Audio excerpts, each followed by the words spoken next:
Welcome back to Nordic Arms and History. Today we're talking about Leif Larsen, also known as Shetlands Larsen. He was a Norwegian sailor that during the war made 52 trips between Shetland and Norway in the famous Shetland bus. We'll be talking about how he got into the position of the Shetland bus. We'll be also talking about his time during the war and also his time after the war. Let's begin. Leif Andreas Larsen, famously known as Shetlands Larsen, is one of Norway's most iconic war heroes, a figure whose bravery, determination, and unwavering commitment to the cause of freedom earned him a prominent place in the annals of World War II history. Born on January 9, 1906, in Bergen, Larsen grew to become a symbol of resistance during the German occupation of Norway. His exploits as a commander with the Shetland bus, a secretive operation ferrying agents, supplies, and refugees between Nazi-occupied Norway and the Shetland Islands, are legendary. Larsen's life and actions provide a window into the fierce Norwegian resistance during the war. Leif Larsen was born into a large working-class family, the ninth of 12 children.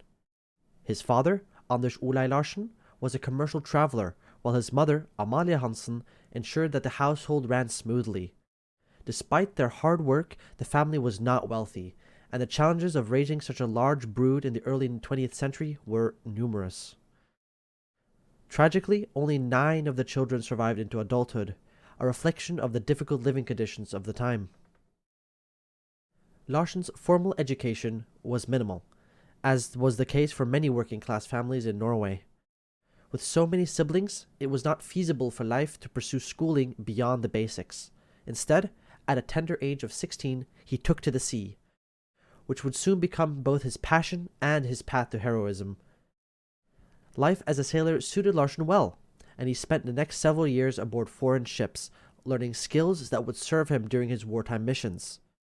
By 1931, he had returned closer to home, working on a coastal vessel along Norway's treacherous and jagged west coast, an experience that would later prove invaluable as he navigated these same waters under enemy occupation. In 1939, as the shadow of war loomed over Europe, Larsen's adventurous spirit led him to volunteer for the Winter War in Finland, a conflict between Finland and the Soviet Union. Along with other Norwegian and Swedish volunteers, Larsen fought in the Swedish Volunteer Corps under Colonel Gösta Benkert. Though the Winter War was brief and ultimately ended in a Finnish-Soviet armistice, it was here that Larsen first exhibited the courage and resourcefulness that would become his trademarks during the broader conflict of World War II. Returning to Norway in 1940, Larsen found his homeland under threat from Nazi Germany. The invasion of Norway began in April of that year, and Larsen did not hesitate to join the fight. He fought in the Norwegian campaign, specifically in the battles in the Østerdalen Valley, and was with the Norwegian forces when they were forced to capitulate in Trondheim. His performance during the campaign was notable. Despite the dire circumstances, he rose from the rank of private to sergeant, proving his natural leadership qualities. With Norway under Nazi occupation, Larsen's defiance never wavered. In February 1941, he made the fateful decision to set sail for Shetland, the remote Scottish island that would become the launching point for all of his resistance efforts. The Shetland Islands, laying some 300 kilometers from the Norwegian coast, became the base for the Norwegian resistance, with the Shetland bus operations commencing in earnest by 1941. This clandestine operation involved small Norwegian fishing boats braving the dangerous, stormy North Sea to smuggle weapons, supplies, and personnel into Nazi-occupied Norway while also ferrying refugees out. Larsen quickly became one of the most prominent figures in the Shetland bus. His first journey was as an engineer, but his keen instincts, calm demeanor under pressure, and leadership saw him promoted to skipper before long. The missions were perilous. German naval patrols and aircraft hunted the small boats relentlessly, and the conditions of the North Sea, even without enemy interference, were brutally difficult. Storms and rough seas frequently battered the fishing vessels, and many of Larsen's comrades lost their lives. Despite this, Larsen completed an astonishing 52 round trips between Shetland and Norway during the war, a feat few could match. One of Larsen's first major tests of leadership came in October 1941, when the boat he commanded, the Nordsjøen, was caught in a violent storm off the coast of Nordmøre, Norway. The storm was so severe that the boat sunk, leaving Larsen and his crew stranded near the coast. In a show of ingenuity and courage, Larsen led his men in hijacking another boat, the Arthur, and miraculously managed to return to Shetland safely. This episode was just one of many that demonstrated his resourcefulness and unbreakable spirit.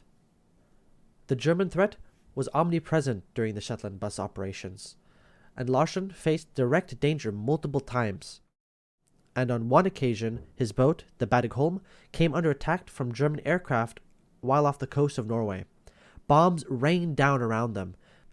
But once again, Larsen's quick thinking and steady leadership ensured his crew's survival. Throughout the war, his uncanny ability to evade German patrols and navigate through treacherous waters became legendary. In spring of 1942, Leif was tasked with leading the daring mission codenamed Operation Title. Larsen was to attack the German battleship Tirpitz in Vatnfjorden. He was given the freedom to choose his own crew and boat. Larsen selected the Arthur and a team of 10 men, including Norwegian and British sailors. The mission involved transporting 2 mini-submarines equipped with explosives from Shetland to the fjord near Tirpitz. As they neared Trondheim, a fierce storm struck, causing the submarines to break loose and sink, forcing the crew to abandon their plan. Behind enemy lines, Larsen and his men scuttled the Arthur and began a treacherous journey afoot toward Sweden. After several days of evading German patrols, they reached the Swedish border. Despite the mission's failure, Larsen was awarded the War Cross with Sword for his bravery. By 1943, the risks had grown exponentially.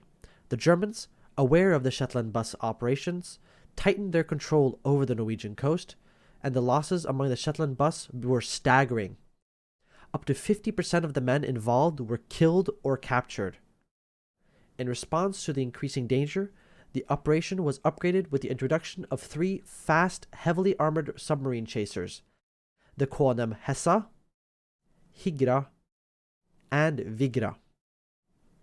These vessels were a gift from the United States to the Norwegian Navy and significantly reduced the risk of the operations. Larsen was given command of the Vigra and continued to lead daring operations throughout the remainder of the war. Larsen would go on to do 36 crossings with the Vigra. Larsen's exploits with the Shetland bus did not go unnoticed. His fearless commitment to the resistance made him a legend, not only in Norway, but across the Allied forces. He was promoted to lieutenant in 1945, though his lack of formal military education prevented him from rising higher in rank. However, his actions spoke louder than any rank or title. Larsen became one of the most decorated Allied soldiers of World War II. He received Norway's highest military honor, the War Cross with 2 swords, as well as the British Distinguished Service Order. In addition, he was also awarded the Distinguished Service Medal and the Conspicuous Gallantry Medal, becoming the first foreigner to receive this prestigious British award. His bravery also earned him the American Medal of Freedom, recognizes his extraordinary contributions to the Allied cause. Following the war, Larsen returned to Norway. He initially tried his hand at business, but his ventures were not successful. Many believed that he would pursue a naval career, and in 1953, Larsen returned to the military. He joined the Norwegian Coastal Home Guard, where his experience and knowledge of Norway's rugged coastline proved invaluable. In the years that followed, he was promoted to captain lieutenant and later to commander. In 1966, Larsen became a full naval officer, rising to the rank of Orlogskaptein or naval captain. He remained connected to the sea for the rest of his life, and his contributions to Norway's post-war military legacy were considerable. He helped lay down the foundation of the coastal home guard and was instrumental in maintaining Norway's coastal defense during the early years of the Cold War. Leif Larsen passed away on October 12, 1990. His legacy as one of Norway's greatest wartime heroes endures. His 52 missions with the Shetland bus remain a record few have equaled, and his incredible bravery in the face of overwhelming danger will forever be remembered. Larsen's contribution to Norway's freedom have not been forgotten. In 1995, a statue was erected in his hometown of Bergen, overlooking the sea he once navigated in service of his country. The dock where the statue stands has since been named Shetlands Larsens Brygge, or Shetland Larsen's Dock, a fitting tribute to the man who risked his life so many times for Norway's freedom. The statue is a testament to his bravery and serves as a reminder to future generations of the sacrifices made during World War II. Leif Larsen was not just a war hero. He was a symbol of Norway's resistance and determination to fight for freedom against seemingly insurmountable odds. His daring missions with the Shetland bus helped keep hope alive in occupied Norway, and his leadership and bravery earned him a place of one of the most decorated soldiers in World War II. Alright everyone, I hope you enjoyed this video. If you have any stories that you would like to share of your own family members, feel free to comment them down below. We might even, if you want to, make a video about it in the future in a future installment of War Profiles. Also, if you want to learn more about Nordic arms and history, consider subscribing. Until the next one, take care. Bye-bye.